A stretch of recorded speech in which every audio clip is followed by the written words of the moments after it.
मधुबन के बाबा, मधुबन के बाबा मुरली वाले, आपका क्या कहना, आपका क्या कहना। ओम शांति। आज 18 दिसंबर 2021 के साकार मधुर महावाक्य हैं। आज मीठे मीठे बाप दादा बोले, मीठे बच्चे, श्रीमत कहती है पढ़ाई पर पूरा पूरा ध्यान दो। पढ़ेंगे लिखेंगे तो बनेंगे नवाब, अर्थात दिल तख्त नशीन बन जाएंगे। बाबा ने कहा, मीठे बच्चे, श्रीमत कहती है पढ़ाई पर पूरा पूरा ध्यान दो। पढ़ेंगे लिखेंगे तो बनेंगे नवाब, अर्थात दिल तख्त नशीन बन जाएंगे। और आज बाबा ने हमसे प्रश्न पूछा है कि सर्विस की वृद्धि ना होने का कारण क्या है। और उत्तर में बाबा कहते कि अगर सर्विस करने वाले बच्चों में देह अभिमान आ जाता है, थोड़ी भी सर्विस की और नशा चढ़ गया कि मैंने फलाने को ज्ञान दिया है, तो सर्विस वृद्धि को नहीं पा सकेगी। बच्चे यह भूल जाते हैं कि इनको बाबा ने टच किया है। देह अभिमान ही सर्विस को बढ़ने नहीं देता, इसलिए बाबा बार बार युक्ति बताते हैं कि देही अभिमानी भव। गीत है, हमें उन राहों पर चलना है। ओम शांति। एक है सदैव परम धाम में रहने वाले ऊंचे ते ऊंचा बाप। उस शिव बाबा के नीचे विष्णु का चित्र है। अभी तुम जानते हो कि हमको शिव बाबा विष्णुपुरी का मालिक बना रहे हैं। विष्णु अर्थात लक्ष्मी नारायण, इन दो का कंबाइंड रूप है विष्णु। यह हमारा एम ऑब्जेक्ट है किसी को भी समझाने के लिए। बाबा कहते बुद्धि में रहना चाहिए कि बाबा है निराकार, फिर हमको कैसे पढ़ाए। इसलिए ब्रह्मा का चित्र दिखाया है। बाबा हमको ब्रह्मा द्वारा विष्णुपुरी का मालिक बना रहे हैं। तुमको यह सर्टेन भी है, फिर भूल जाते हो कि हम स्टूडेंट हैं, शिव बाबा पढ़ा रहे हैं, भारत को ही विष्णुपुरी बना रहे हैं। बाबा कहते अगर ये बुद्धि में रहे तो कितनी खुशी होनी चाहिए। यह त्रिमूर्ति का चित्र कितना नामी ग्रामी है।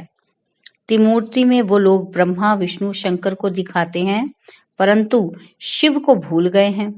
कितनी यह भारी भूल है।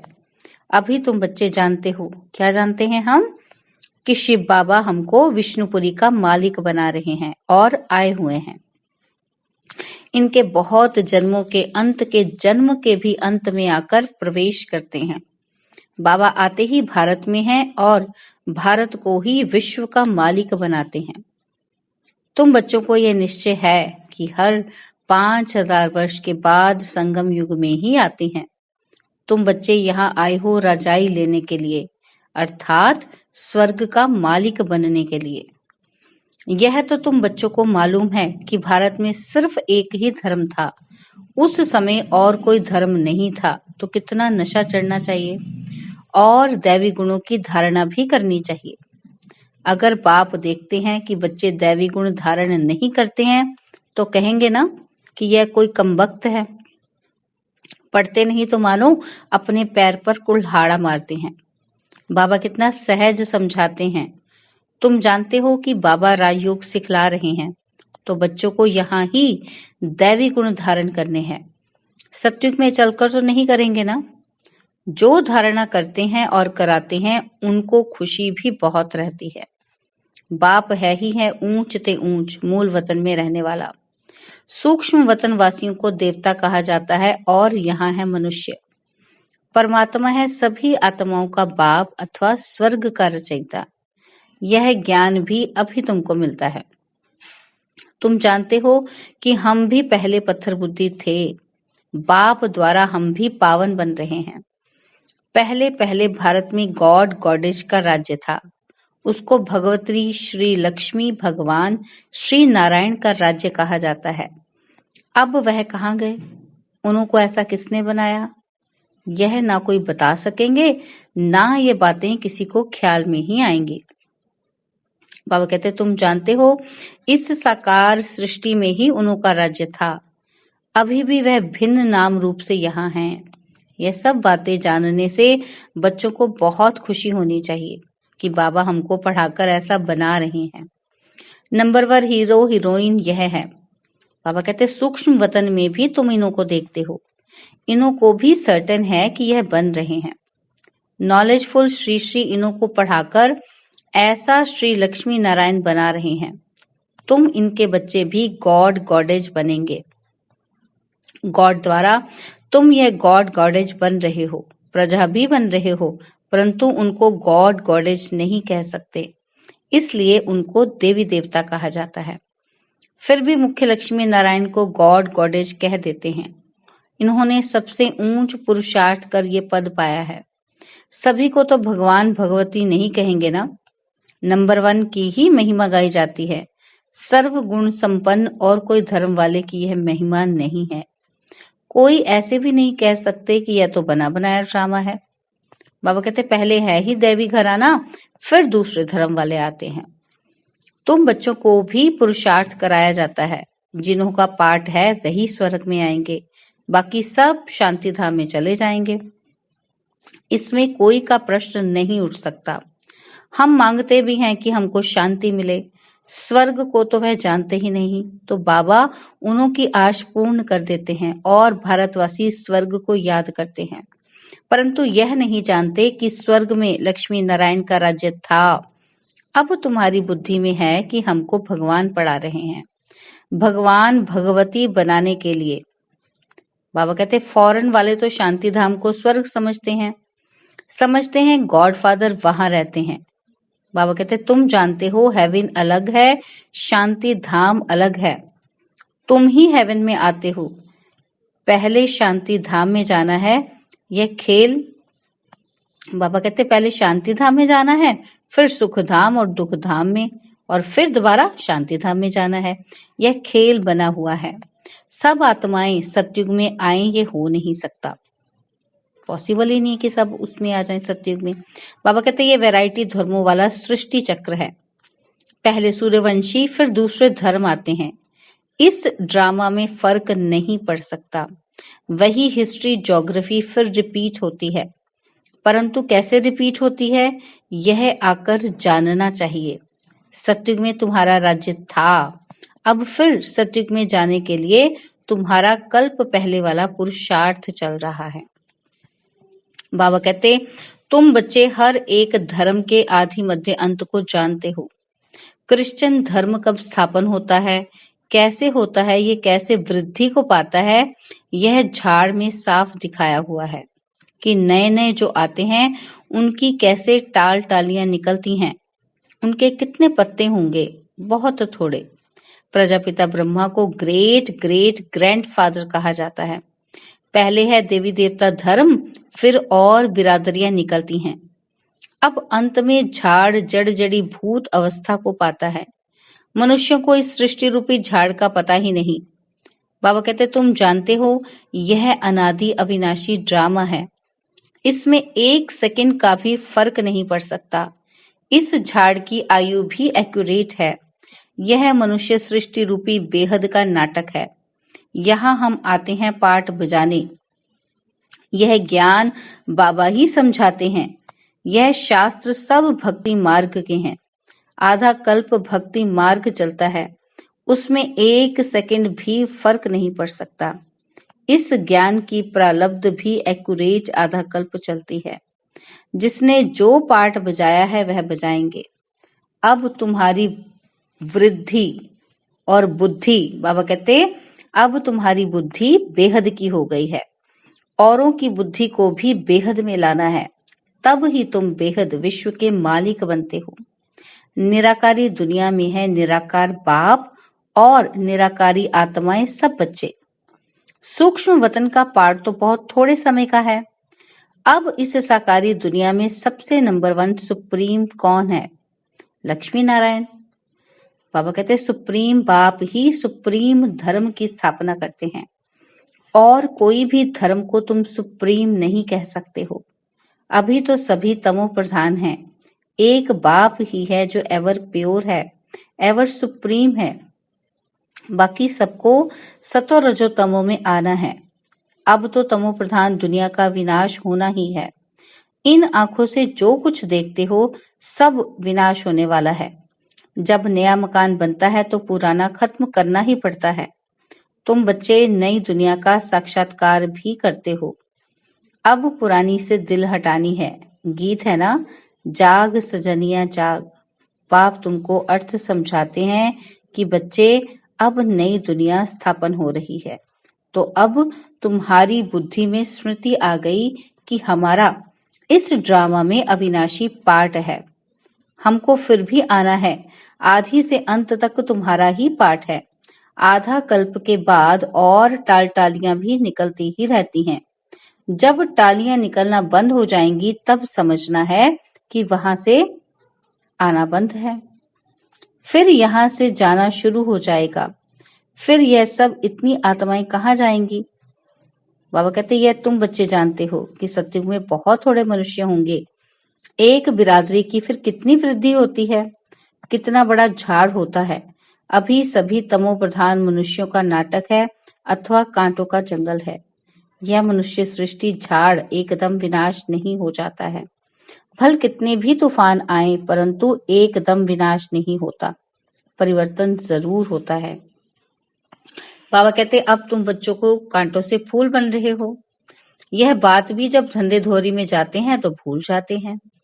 जिनको धारणा होती है वे सारा दिन विचार सागर मंथन करते रहते हैं कि कैसे हम सर्विस करें अथवा कांटों को फूल बनाएं। बाप सबसे बड़ा धर्मात्मा है जो साधुओं का भी उद्धार करने वाला है। जब तक साकार में ना आए तो मनुष्य का उद्धार कैसे हो? बाकी प्रेरणा से थोड़े ही होगा। तो बाबा आकर सारा ज्ञान देकर तुमको त्रिकालदर्शी बनाते हैं। तो तुम बच्चों को कितना नशा रहना चाहिए। बाबा बहुत युक्तियां बताते हैं कि ऐसी ऐसी सर्विस करेंगे तो बहुतों का कल्याण होगा। बाप को याद करो तो विकर्म विनाश हो जाएंगे और चक्र को याद करो तो चक्रवर्ती राजा बन जाएंगे। औरों को भी बनाते जाओ। जैसे पढ़ाई से मनुष्य बैरिस्टर बन जाते हैं, तुम मनुष्य से देवता बन जाते हो। बाबा कहते हैं अगर आप समान नहीं बनाते तो गोया सर्विसेबल नहीं बने हो। सर्विस किसी से छिपी नहीं रह सकती। तुम्हारा भी अंत में प्रभाव निकलेगा। अभी तो बच्चों की अवस्था नीचे ऊपर होती रहती है। बाबा कहते कुछ परीक्षाएं आती हैं तो बच्चे मुरझा जाते हैं। तुमको भी फील होता होगा कि आज हमारी अवस्था याद में टिकती नहीं है। दशाएं तो बदलती रहती है ना। बृहस्पति की दशा उतरती है तो एकदम नीचे गिरा देती है। बीमारी भी कर्म भोग है।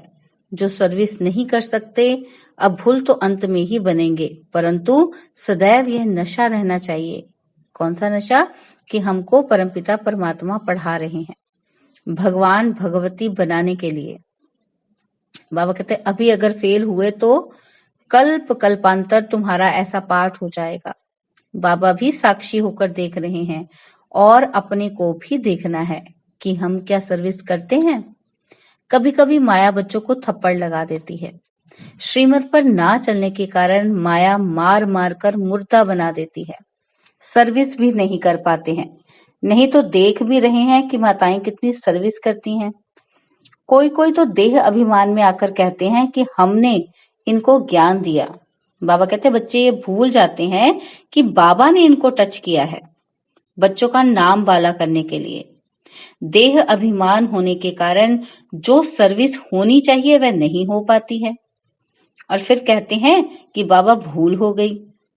बाबा ने समझाया है, बड़े आदमियों को बहुत युक्ति से समझाना है, उन्हों से ही आवाज निकलेगा और वाह वाह होगी।